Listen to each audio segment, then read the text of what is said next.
doutora, obrigado por aceitar o convite, participar dessa live. Não conhecia a doutora, passei a conhecer agora por meio do doutor Eduardo. Tenho um carinho muito grande por ele, porque ele fez parte de uma equipe junto comigo, com o doutor Nicolas, de produção de conteúdo na internet. Eu lembro muito bem dele, atuando ali no direito do trabalho. E, como eu falo em todas as lives, é impossível o advogado conseguir abarcar todo mundo jurídico. Então, a gente precisa de outros advogados com expertise em outras áreas para nos auxiliar em questões mais específicas. Claro. Peraí, só o motoqueiro passar aqui rapidinho. Eu que agradeço. Hoje eu estou em nome do escritório, né, para a gente poder conversar, debater sobre muitos assuntos aí que vem no dia a dia, alunos também que ficam com dúvidas. Eu espero que nessa live a gente consiga aí debater bastante e falar sobre esse assunto que é o FIES. Perfeito. Doutora, é o seguinte, eu confesso que eu não tenho conhecimento dessa área, de verdade, vou precisar até que a doutora esclareça pontos básicos aqui a respeito do FIES, a respeito de como que é essa intervenção judicial para colocar o aluno que não atingiu a nota dentro da universidade, como que isso funciona, como que isso é possível. E eu coloquei uma caixinha de perguntas aqui durante a semana e a galera começou a perguntar, principalmente a galera que está lá no ensino médio, porque hoje é diferente da minha época, doutora. Minha época era o seguinte, você terminava o ensino médio, aí que você ia pensar em graduação. Hoje não. Hoje os alunos lá no ensino médio já estão pensando o que eles vão fazer depois de formados. Então, assim, eles têm essa preocupação anterior. E aí eu queria que a doutora explicasse um pouco mais a respeito do tema específico que a doutora propôs para a gente conversar hoje. E aí lá para o finalzinho, eu coloco para a doutora as perguntas que o pessoal fez, só para a gente esclarecer alguns pontos bem específicos, tá? Ótimo, doutor. Então, hoje, né, a nossa geração, na verdade, são de pessoas muito ansiosas, né? E eu brinco bastante com os meninos aqui, quando a gente conversa também pelo WhatsApp, porque a gente lida com sonhos. A maioria das pessoas que buscam financiamento hoje é porque tem um sonho de cursar, de ter uma graduação. A maioria busca aí, o financiamento para o curso de medicina, né? Que é um curso hoje bastante caro e concorrido. Então, embora várias pessoas consigam aí a aprovação na universidade pública, outras não conseguem pelo fato também de não ter um suporte ali familiar para conseguir custear um cursinho, para poder o preparatório, para poder se preparar melhor e disputar com aquelas pessoas que passam anos ali com boas escolas, né, e tendo essa preparação. Então, hoje, o financiamento estudantil é muito concorrido. Ela é diferente da época que iniciou ali o financiamento, né? Antes, os alunos eles conseguiam o financiamento sem precisar fazer essa disputa de notas que acontece hoje e impede aí que os alunos possam conseguir o financiamento por conta da nota. Tá? Hoje, a gente aqui no escritório lida bastante com essa situação de buscar o financiamento pela via judicial, porque o empecilho aí dos alunos é a nota de corte. Tá? Hoje, alguns alunos que fizeram aí o exame do Enem tiveram pontuação mais ou menos 720 pontos e ainda não conseguiram o financiamento. Então, por isso, a gente busca pela via judicial essa concessão. Tá? Na minha época, doutora, eu não me preocupava com isso, porque, igual a doutora falou, eu acredito que isso seja algo novo, né? Essa limitação em relação à nota e, enfim, tinha um limite de pontuação, mas não ligado à concorrência. Hoje a doutora está falando que é mais ligado à concorrência. Isso. Então, a sua nota, o seu ingresso na faculdade vai se dar se você for mais bem colocado em relação aos outros e não em relação ao limite de nota na prova em específico, não é? Exatamente. Antes, os alunos eles tinham pontuação mínima, que é essa pontuação mínima que a gente ingressa na via judicial. Então, antes, como funcionava? O aluno tinha ali a pontuação mínima de 450 pontos no exame do Enem, não tivesse zerado ali a redação e preencheu o requisito da renda familiar. Então, se ele preenchesse esses requisitos, o aluno conseguia o financiamento. Só que aí, depois, através de uma portaria do MEC, eles começaram a exigir que o candidato, o aluno, preenchesse esse requisito da nota de corte. Então, hoje, mesmo que o aluno ele preencha esse requisito mínimo dos 450 pontos, ele não consegue. Por quê? Tem essa disputa de notas. Então, quanto maior a nota do aluno, os outros que não conseguiram ficam lá embaixo e acabam não conseguindo. Então, embora eles colocarem ali a exigência mínima de 450 pontos, hoje, por conta dessa portaria, o critério é baseado em disputa. Quem tem uma nota maior consegue o financiamento. E é igual eu falei anteriormente, tem alunos que conseguiram aí, por exemplo, 720 pontos e não alcançaram a média necessária para conseguir o financiamento pela via administrativa.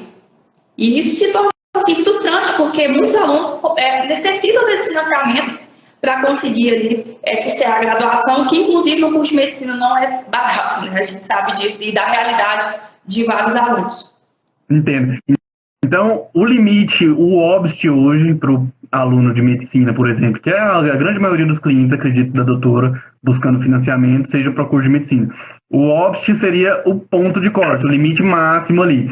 E como que é possível, então, esse aluno, não na esfera administrativa, porque já tem esse OBST de limite de pontuação, como que é o fundamento jurídico para requerer que esse aluno consiga o ingresso na faculdade também? Essa é a minha curiosidade, doutora. Então, hoje, por que nós ingressamos com essa ação judicial? O que a gente falou anteriormente. Antes, para que os alunos conseguissem o financiamento, eles precisavam preencher alguns requisitos mínimos, que é 450 pontos, não ter zerado a redação e preencher o requisito da renda familiar. E aí, através da portaria do MEC, eles começaram a colocar essa exigência, né, esse critério aí de classificação através da nota.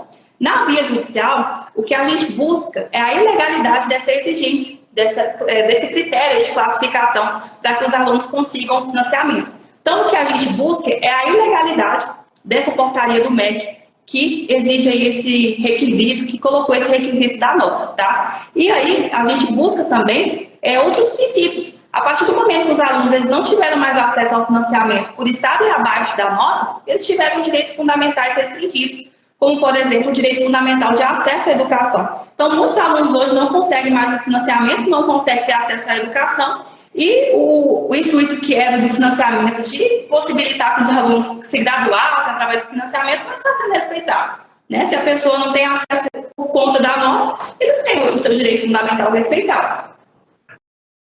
Não, entendo. Então, o aluno que não atingiu pelo menos os 450 esquece, né, doutor? Então, há algumas possibilidades também na via judicial de buscar para alguns alunos que não realizaram a prova do Enem, tá? É uma tese menos utilizada, por quê? Porque o que nós mais ingressamos no escritório, é para buscar aqueles que fizeram pelo menos a pontuação mínima. Só que quando tinha uma exigência da lei, em 2010, eles não exigiam nem sequer que o aluno tivesse realizado o exame do Enem para conseguir o financiamento. Tem uma tese também que é aplicada, aí a gente tem que analisar cada caso específico, é possível, só que não é tão utilizada quanto essa tese que a gente busca aí para os alunos que tiveram a pontuação mínima respeitada. Entendi. E a gente conversou sobre medicina, mas isso se aplica a qualquer curso, isso, né? A qualquer curso. Hoje a gente fala mais sobre o curso de odontologia, de medicina, porque são os cursos mais concorridos, né? Direito também, alguns alunos acabam não conseguindo, só que são cursos que uma média aí de uma pontuação de 580 pontos, mais ou menos, o aluno consegue a aprovação. Agora, para o curso de medicina, por exemplo, tem instituições aí que os alunos concorrem, eles fizeram aí, por exemplo, 723 pontos e não conseguiram. Então, assim, por conta da concorrência desses cursos, acaba que as ações, né, são mais para esses cursos em específicos. Entendi. E, doutora, então eu entendi que a tese jurídica é atacar a força normativa da portaria que trouxe essa limitação de concorrência em juízo, né, para derrubar a força normativa dessa portaria. Como que estão sendo as decisões, doutora? Então, doutor, essa ação, esse assunto ainda é novo. Então, vai levar muito em consideração a vara que vai cair. Infelizmente, como não tem nada classificado, vai depender muito do entendimento de cada julgador. Então, tem mais julgadores aí pró-aluno que entende que realmente essa exigência aí está ferindo, né, direitos dos alunos, direitos fundamentais, e outros que alegam aí que eles não podem intervir em questões da administração pública. Então, hoje está bem dividido, tá, essas questões aí de deferimentos e indeferimentos. A gente já tem aqui no escritório decisões favoráveis para os alunos conseguirem, tá, o financiamento através da via judicial, só que, igual eu falei, como é um assunto novo, a gente fica muito na mão ali do julgador que vai cair o processo, infelizmente. Mas aí, caso o jogador negue, vá para o tribunal até o final, né, doutora, para conseguir. Todas as soluções possíveis aí no processo, até finalizar a ação judicial. Entendo. E, doutor, outra dúvida que eu tenho mesmo, é uma dúvida pessoal minha. Eu acredito que a demanda, ela é um pouco periódica nesse caso. Mais ali para o final do ano, aparece muita gente atrás, porque já vai iniciar o ano letivo e eles têm pressa de ter esse financiamento para iniciar o curso. Existe um pedido liminar para que seja autorizado de imediato o financiamento para poder garantir ali o estudo durante aquele ano letivo, ou esse processo demora, ou vocês têm que esperar a discussão de mérito lá no final para poder entregar a satisfação do direito do seu cliente? Como funciona isso? Então, essas ações, igual você mesmo falou, trata-se de uma urgência. Então, o aluno ele tem urgência em iniciar os estudos. Então, quando a gente ingressa com a ação, a gente ingressa e pede uma antecipação de tutela para que o juiz possa proferir uma decisão liminar. Tá? Então, nós entramos com esse pedido de antecipação de tutela. Se a liminar for deferida, vai ter ali o direito do autor garantido, né, antes da discussão do mérito processual. Pode ocorrer que o juiz entenda que não é o caso de urgência indefira liminar, pode ocorrer, e aí nós vamos continuar com o processo da análise do mérito e ter aí uma sentença. Mas todas as ações que nós ingressamos para buscar o financiamento, para que o aluno possa iniciar os seus estudos, a gente ingressa com essa antecipação de tutela. Não, entendo.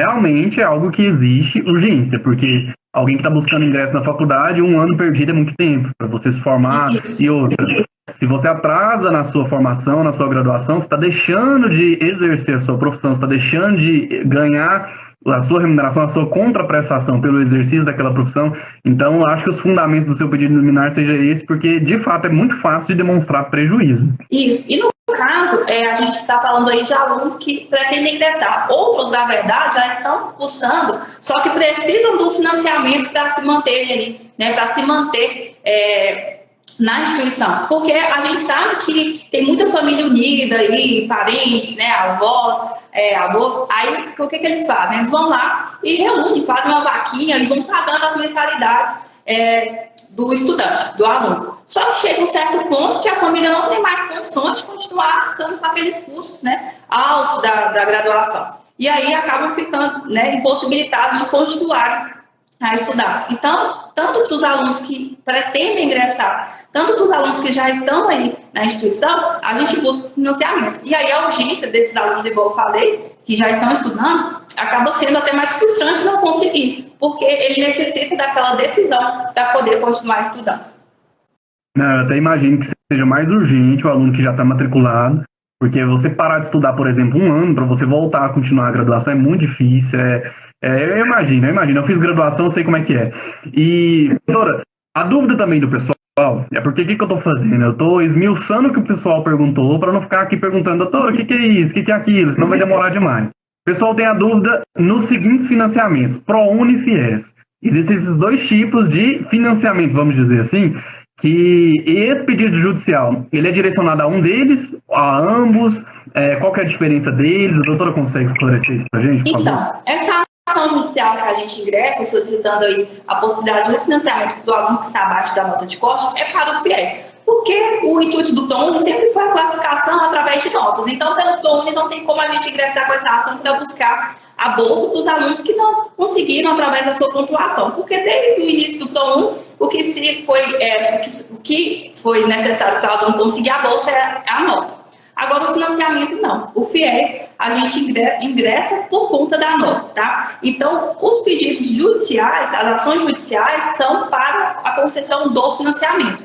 E aí, algumas pessoas ficam até na dúvida se pode acumular os dois institutos, tá? Se o aluno, o estudante, ele tem o ProUni, por exemplo, 50%, a gente pode buscar na via judicial os outros 50% do financiamento pelo FIES. Então, pode ter esses dois institutos aí, a acumulação desses dois institutos, porque o ProUni é uma bolsa e o FIES é o financiamento. Então, não tem problema nenhum ter os dois institutos aí, tá? Entendi. Claro, essa diferenciação. Não são ambos financiamentos, apenas o FIES é o financiamento. Isso, porque o aluno estuda ali, quando finaliza, ele não tem nada para pagar, né? Agora, o FIES ele é um financiamento. Então, é até injusto falar que o aluno tem que respeitar uma nota. Ele tem que pagar depois o financiamento e aí como que fica, né? Ainda tem que tirar uma nota altíssima para conseguir a concessão. Não, realmente, é complicadíssimo isso, porque a pessoa se prepara, e toda a família também se prepara, igual a doutora falou, eu digo que o pessoal da minha época, da nossa época, né, doutora, nós não somos tão velhos assim, mas tinha aquela cultura da família toda se reunir para o filho se formar. Meus pais, meus avós, a maioria deles não se formaram, mas eles se prepararam, juntaram toda a família para a formatura do filho. Então acaba que gera uma expectativa não só no aluno, no graduando, gera uma expectativa em toda a família, e isso se expressa por meio da urgência, tanto do pedido liminar que a doutora faz judicialmente. Agora, a dúvida que eu tenho, doutora, é o seguinte: sempre se fala em ação judicial nesse caso. A via administrativa não funciona? Então, funciona, mas é aquilo. Funciona para aqueles alunos que tiveram uma pontuação muito boa, acima da média, né? Aí pode ser que funcione. Alguns cursos, igual eu falei anteriormente, os alunos conseguem pela via administrativa, porque não são tão concorridos, não tem uma nota tão alta. Na via administrativa ainda consegue, sim, o financiamento, tá? Alguns alunos já conseguiram, já até entraram em contato conosco, porque quis tirar dúvida antes do processo seletivo, aí depois mandou, olha, eu consegui. Mas foi uma pontuação muito alta, acima da média. E, igual eu estava falando sobre a questão de ser um sonho também da família, é interessante a gente até compartilhar, porque a gente lida diariamente com sonhos aqui no escritório. E aí a gente sempre se sensibiliza, porque cada pessoa tem uma história ali que, quando a gente vai parar para analisar, é mais que uma ação judicial. A gente está lidando com sonhos, né? A gente tem um cliente aqui, um estudante, ele é policial militar, e a gente até ficou assim, a gente está aguardando os trâmites aí da ação judicial dele, a gente fica, será que vai dar certo? Será que vai dar certo? A gente fica também na expectativa. Ele é policial militar, e aí ele sempre estudou, buscando no caso, o curso de medicina. Ele sempre buscou a aprovação no curso de medicina. E aí, desde 2012, ele estudava, buscando aí a aprovação. Não conseguiu, porque não tinha um bom estudo ali, né? A família não conseguia custear. E aí, ele começou odontologia. Não é do curso do sonho dele, ele trancou. E aí, estudou bastante para conseguir a aprovação no concurso público. Ele foi aprovado no concurso público, né? De policial militar. Começou a exercer a profissão. Só que o sonho dele sempre foi ser médico. E aí, um certo dia, ele estava fazendo o trabalho, né, ali na rua e tudo, e se deparou com uma gestante que era soro positivo. Ele ligou do pessoal responsável, do SAMU, eles não quiseram fazer o parto da moça que estava na rua, por conta da situação dela, e ele acabou tendo que fazer esse parto. E conseguiu, deu tudo certo. E aí, depois desse dia, ele falou, realmente, a minha vontade é ser médico e eu vou cumprir essa missão. E aí, ele continuou estudando e conseguiu a aprovação agora, nesse ano, para uma instituição lá na cidade que ele mora. E aí, ele falou, olha, tirei tudo que eu tenho para conseguir estudar e realizar esse sonho que é ser médico. E aí, a gente está buscando financiamento para ele. Hoje a gente olha o processo e a gente fala, nossa, tomara que dê certo, porque ele realmente merece. Só que, infelizmente, né, não está só assim, na nossa vontade. A gente precisa, infelizmente, aí também do judiciário para conseguir bons resultados. Mas, igual você falou, é o sonho da pessoa. Ele ficou aí anos e anos, desde 2012, então já tem mais de 10 anos que ele vem sonhando, né, em se tornar médico. Só agora conseguiu a aprovação para iniciar os estudos e busca o financiamento para se manter também nos estudos, né, na faculdade. Caramba, que história, doutora, que história. Realmente é uma vocação, né? É um sacerdócio, na verdade. Se você, de fato, quer fazer aquele curso, quer fazer... Até para nós, né? O curso de Direito, as pessoas têm que ter o sacerdócio para exercer aquela profissão. E se você tem um sonho de alcançar... E, infelizmente, o curso de Medicina no Brasil é muito caro mesmo. A concorrência para a faculdade pública é absurda. Você tem que ter uma preparação anterior...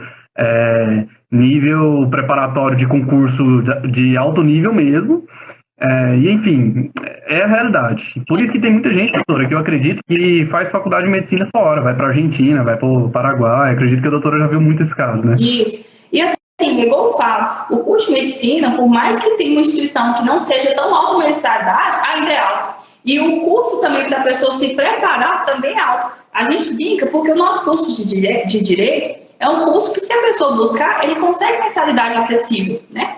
Consegue mensalidade acessível, que até é menor o valor da nossa mensalidade, às vezes, em algumas instituições, é menor do que o valor do curso preparatório.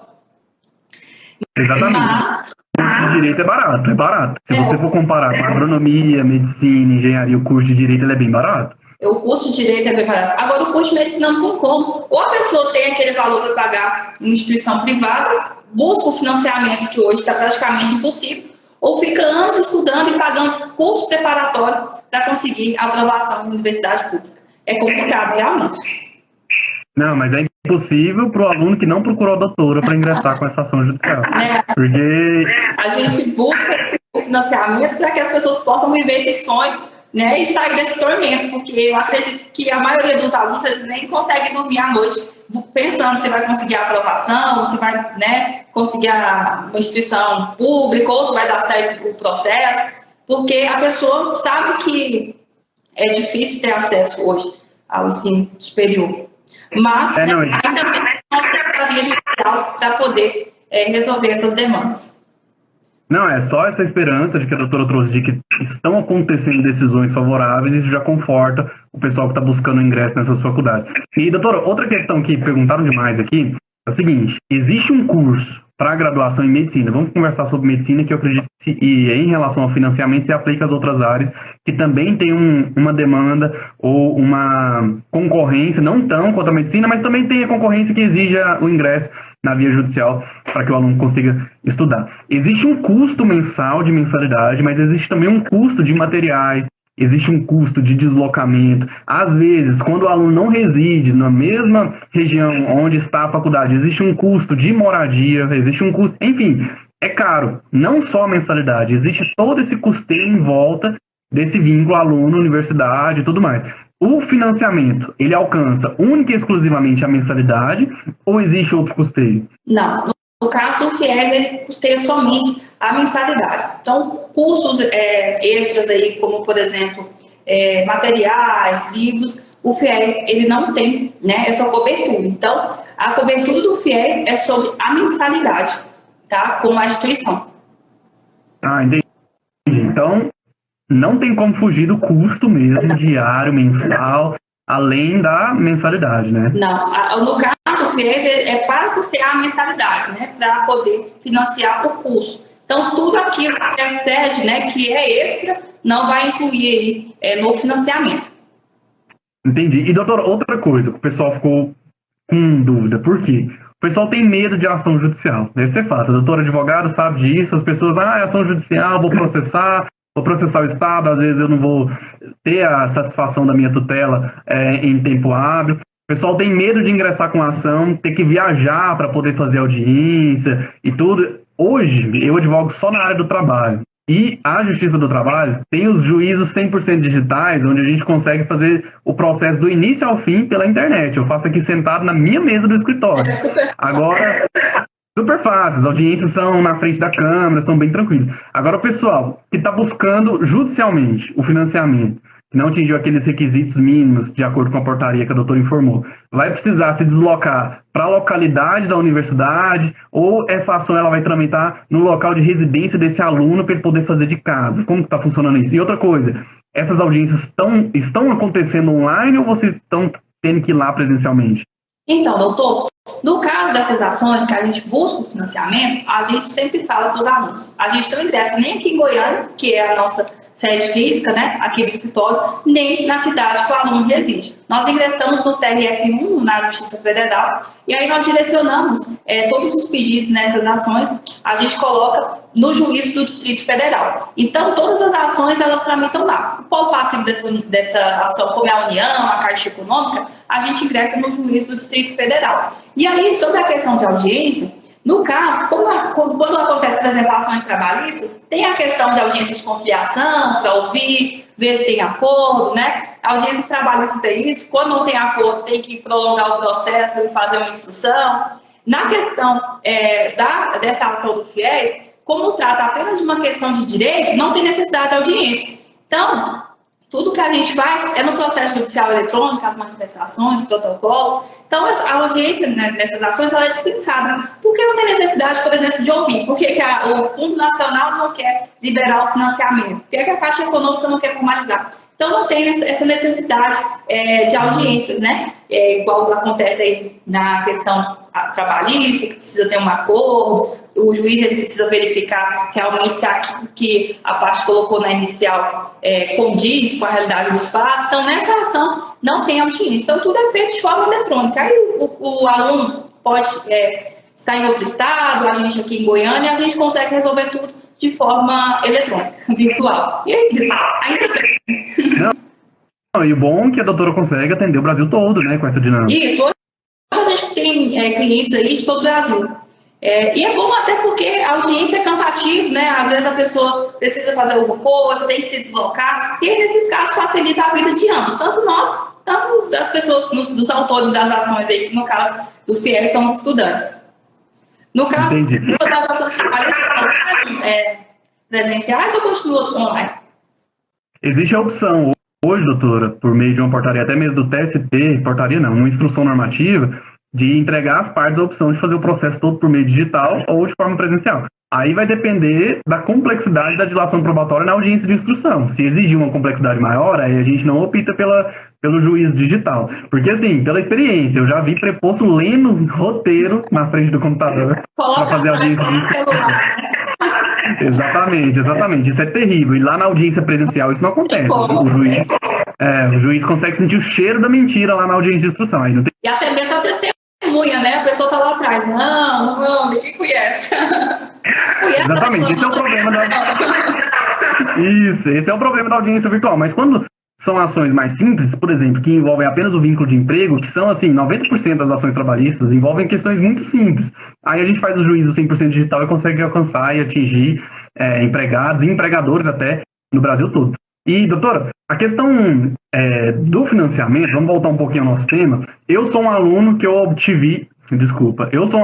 alcancei 600 pontos no Enem. Quais são os documentos que a doutora precisa para ingressar com esse financiamento agora, com o pedido liminar, para eu conseguir estudar a partir do semestre que vem?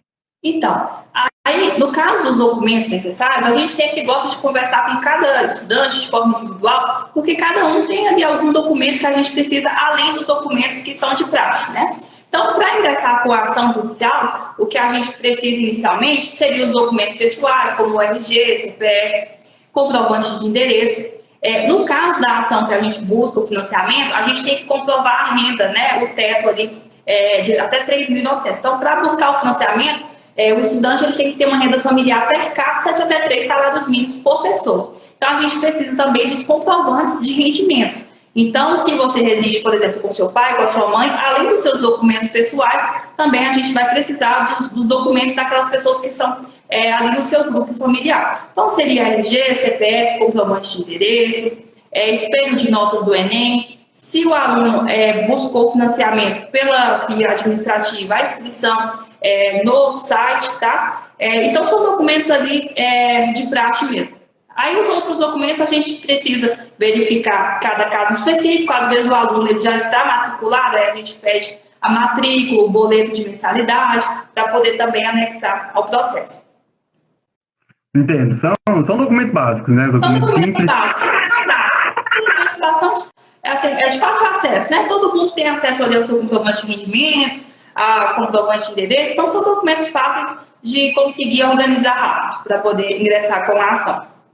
Entendo. E, doutora, assim, eu sei que a doutora vê e entende a história de cada um a respeito dos sonhos dele para ingressar numa faculdade. A gente sabe os custos que existem, além da mensalidade que o financiamento cobre, mas esse tipo de ação judicial, ela é cara para o aluno no sentido de esperar ou no sentido de ter que custear esse processo até o final. Como que funciona isso para o aluno que quer ingressar com essa ação hoje? Porque ele tem um sonho de estudar, mas ele está buscando o financiamento porque ele não tem recursos. Então, como que a doutora enxerga essa situação? Então, doutor, aqui no escritório, quando a gente foi fixar honorários para poder fazer esse trabalho dos alunos, a gente até pensou também nessa questão, né? A gente vê muitos escritórios têm os valores maiores, para poder ingressar com essa ação, mas o que nós pensamos foi realmente dar acessibilidade para aqueles alunos que não conseguiram na via administrativa também poder recorrer pela via judicial, porque se a gente coloca um valor exorbitante, o aluno ele não consegue nem na via administrativa e nem sequer vai ter chance de buscar pela via judicial. Então, os nossos honorários a gente sempre passa para os alunos, né, que entram em contato conosco para poder buscar o financiamento. E a questão da via judicial, dos cursos processuais, a gente sempre pede a justiça gratuita. Então, como os alunos eles não têm condições de arcar com os custos, né, do processo, a gente sempre pede a justiça gratuita e sendo beneficiado da justiça gratuita, ele não tem nenhum custo ali processual ao longo do processo. Então, até finalizar o processo, além dos nossos honorários que a gente ajusta como aluno, ele não tem nenhum outro custo ao longo do processo. Entendi. Doutora, e agora uma dúvida minha, tá? Existe algum tipo de pedido judicial de dano moral em relação a essa frustração do financiamento por não cumprimento dos requisitos? Ou a força normativa da portaria elimina essa possibilidade? Então, o que a gente busca nessa ação é somente a concessão do financiamento. A gente não busca, por exemplo, nenhum dano moral, material, enfim, a gente não busca nenhuma possibilidade de dano. O que a gente busca é que a concessão do financiamento seja do aluno poder iniciar os seus estudos ou se manter nos seus estudos. Então, todo pedido é voltado para o financiamento, para a legalidade da portaria, do ferimento aí de princípios, direitos dos alunos, não tem nada que seja de dano aí para reparar. Tá? Então, toda a ação é voltada para conseguir o financiamento. Entendi, até imaginei isso mesmo, doutora, porque se fosse pedido, feito um requerimento de um dano moral, material, ia ter uma dilação probatória, ia ter audiência, ia ter uma questão de demorar. Por exemplo, o que o aluno sofreu, né? Aí não seria o caso aí da gente ter a dispensa de audiência e enrolaria até mais o processo. Sim, aí não faria sentido até mesmo o pedido liminar da doutora. Realmente faz sentido um pedido específico de autorização de financiamento. E, doutora, eu acredito que a defesa dessas autarquias que fornece esse tipo de financiamento é sempre a impossibilidade financeira, né? Eles não têm condições de abarcar todo mundo e tudo mais. Como que essa defesa? Que vai quebrar, né? Não tem condições, não tem custos. Inclusive, a gente acabou de olhar aqui uma reportagem que saiu, uma notícia. Até olhando aqui, de uma operação de fraude no FIES. 21 milhões. Aí eu nem cheguei a ler ainda a reportagem. Aí eu falei assim, fraude, por isso que essa nota de corte está altíssima, né? Alguém deve ter fraudado para o aluno fazer 720 pontos e não ter conseguido ainda o financiamento pela via administrativa. Não, então a defesa deles é sempre que não tem condições, para não conseguir abarcar todo mundo, e o ataque de vocês é que condições tem. Condições tem, e no caso eles colocam, né, que não pode sobrepor o direito dos outros, que conseguiram pelo critério de nota, enfim, sempre é essa balela deles, né, para não conseguir o aluno ter acesso ao financiamento. Mas a gente sabe que sempre tem condições. Antes eles tinham condições de manter os alunos com o financiamento, por que depois não teve mais, né? Não, eu acredito que tem espaço para todo mundo, né, doutora? Tem espaço. E busca melhoria as condições aí da nossa sociedade, porque que impede tanto, né, que os alunos tenham acesso aí para poder também melhorar de vida. Não, eu acredito que o programa de governo teria que ser voltado ao incentivo desse tipo de profissão, porque é algo essencial, né? Essa profissão, assim como a profissão do advogado, assim como a profissão do policial, o médico, ele é essencial, e isso vai ser revertido em prol do Estado, né? Então, a facilitação para esse tipo de financiamento, lá na frente tem frutos positivos, e a negativa dele agora só vai trazer prejuízo, porque isso vai ingressar com a ação judicial, vai encher de processo lá na Justiça Federal, enfim. Que não deve ser pouco, então, assim, dá mais custo ainda, deve para o judiciário, para eles, enfim, para todo mundo, e se, na verdade, eles tivessem conseguido manter as condições que eram anteriormente, eu acho que todo mundo sairia ganhando. Não, perfeitamente. Doutora, acredito que a maioria das perguntas que eu fiz para a doutora foram as perguntas que o pessoal fez lá na caixinha de perguntas do Instagram ao longo da semana. Tem alguma coisa que a doutora quer acrescentar? Algum detalhe que a doutora queira esclarecer para o pessoal? Porque é o seguinte, eu vou pegar essa gravação dessa live e vou eternizar lá no YouTube para o pessoal consultar sempre que tiver alguma dúvida relacionada a esse tema que nós conversamos aqui hoje. Então, se tiver algo que a doutora queira somar a esse material aqui, fica à vontade, tá? Então, doutor, eu vou falar algumas dúvidas que eu acho que a gente não conversou aqui, mas tem todo dia no nosso WhatsApp. Então, sempre quando os estudantes entram em contato, eles têm muitas dúvidas, né? Que são as mais corriqueiras aí que a gente vê diariamente. Que é sobre o teto do financiamento do curso de medicina hoje. Eles sempre perguntam qual seria o teto do curso. O teto hoje, porque eles cobram de mensalidade, de uma mensalidade de até R$ 8.800, tá? Ou seja, se você tem uma mensalidade que excede esse teto, o valor que excedeu você tem que custear para a instituição. Então, se eu tenho uma mensalidade de R$ 11.000 e o teto do FIES só cobre R$ 8.800, esse valor que é excedente, o aluno ele vai ter que custear e pagar para a instituição. Tá? E aí também tem uma pergunta que vem também relacionada à mensalidade, que é a porcentagem do financiamento. Todo dia eles perguntam, eu vou conseguir 100%? E aí, essa questão da porcentagem na via judicial, a gente não consegue resguardar o aluno que vai ser 100%. Por quê? O que a gente busca na via judicial é a possibilidade dele ter acesso àquele financiamento. Só que a porcentagem ela não é estabelecida pelo juiz. Então, é como se o aluno tivesse feito o cadastro no site, conseguido a aprovação pela via administrativa e depois, quando ele vai regularizar a contratação com os órgãos lá, até a comissão regulariza com a Caixa Econômica, que ele vai ter ali a porcentagem estabelecida. Então, na via judicial também é da mesma forma. E a questão da mensalidade específica de medicina tem a porcentagem mais alta, porque para oferir essa questão da porcentagem é levado em consideração o comprometimento da renda do aluno com a educação. Então, como a maioria das mensalidades de medicina são exorbitantes aí o valor da mensalidade, vai conseguir um bom financiamento, mas na via judicial eu falo que não vai ser estabelecida essa porcentagem, vai ser no momento da contratação do financiamento.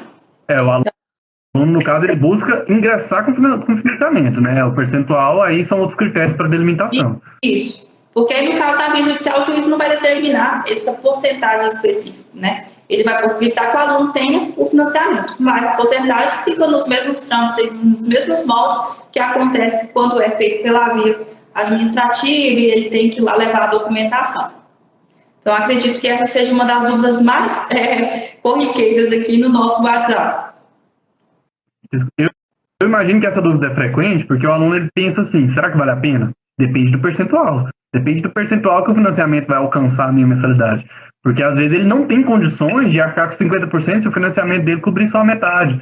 Então acredito que por isso que o pessoal fica com dúvida, mas como não está nas mãos do judiciário, nem no pedido judicial que a doutora faz, é algo que tem que arriscar, né? Tem que arriscar. E, na verdade, assim, ainda existem outras possibilidades. Alguns alunos buscam depois complementar o financiamento com outro programa, aí tenta uma bolsa para conseguir, por exemplo, os outros 50%, ou faz um novo financiamento com uma instituição, né?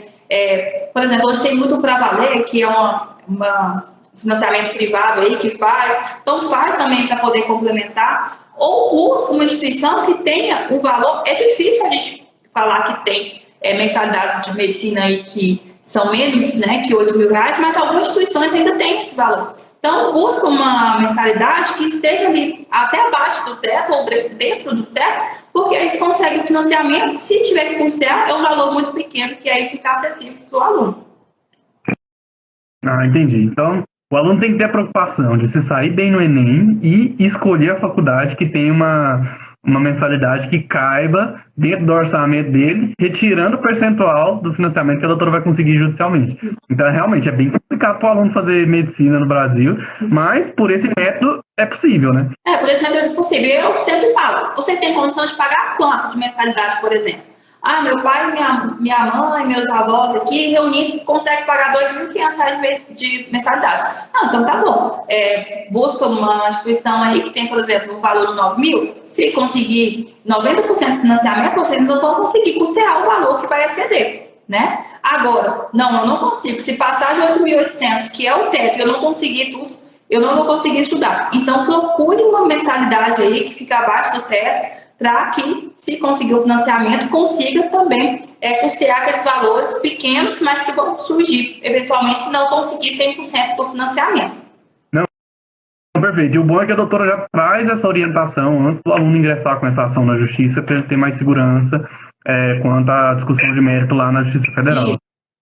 É bom a gente orientar, porque às vezes não conversa, não sabe, aí o aluno busca o financiamento, depois, nossa, só saiu 90%. O que eu vou fazer com os outros 10%, né? Que ainda fica da mensalidade. Então, ele já tem ali um entendimento do que fazer nos casos aí que não consegue os 100% do financiamento. Não, perfeito. Doutora, obrigado de verdade pela participação da doutora. Esse assunto se a doutora quiser falar mais alguma coisa a respeito desse tema, tá? Fica à vontade. Mas eu já agradeço de verdade pela participação da doutora, porque eu não conhecia sobre esse assunto, e se surgirem demandas voltadas a isso, a gente sabe que eu já atendi demandas aqui que eu nunca tinha visto na minha vida, nunca tinha estudado na faculdade. Então, assim, eu preciso sempre direcionar o pessoal que me procura para profissionais específicos de determinadas áreas, para honrar a confiança que essas pessoas têm em mim, porque eu não vou assumir a responsabilidade de algo que eu não tenho conhecimento, jamais faço isso é um desrespeito com o cliente. Então, vou me sentir à vontade de enviar esses contatos para o escritório da doutora, para que vocês possam fazer esse atendimento, igual atendimento e esclarecimento que a doutora fez aqui em live comigo, tá?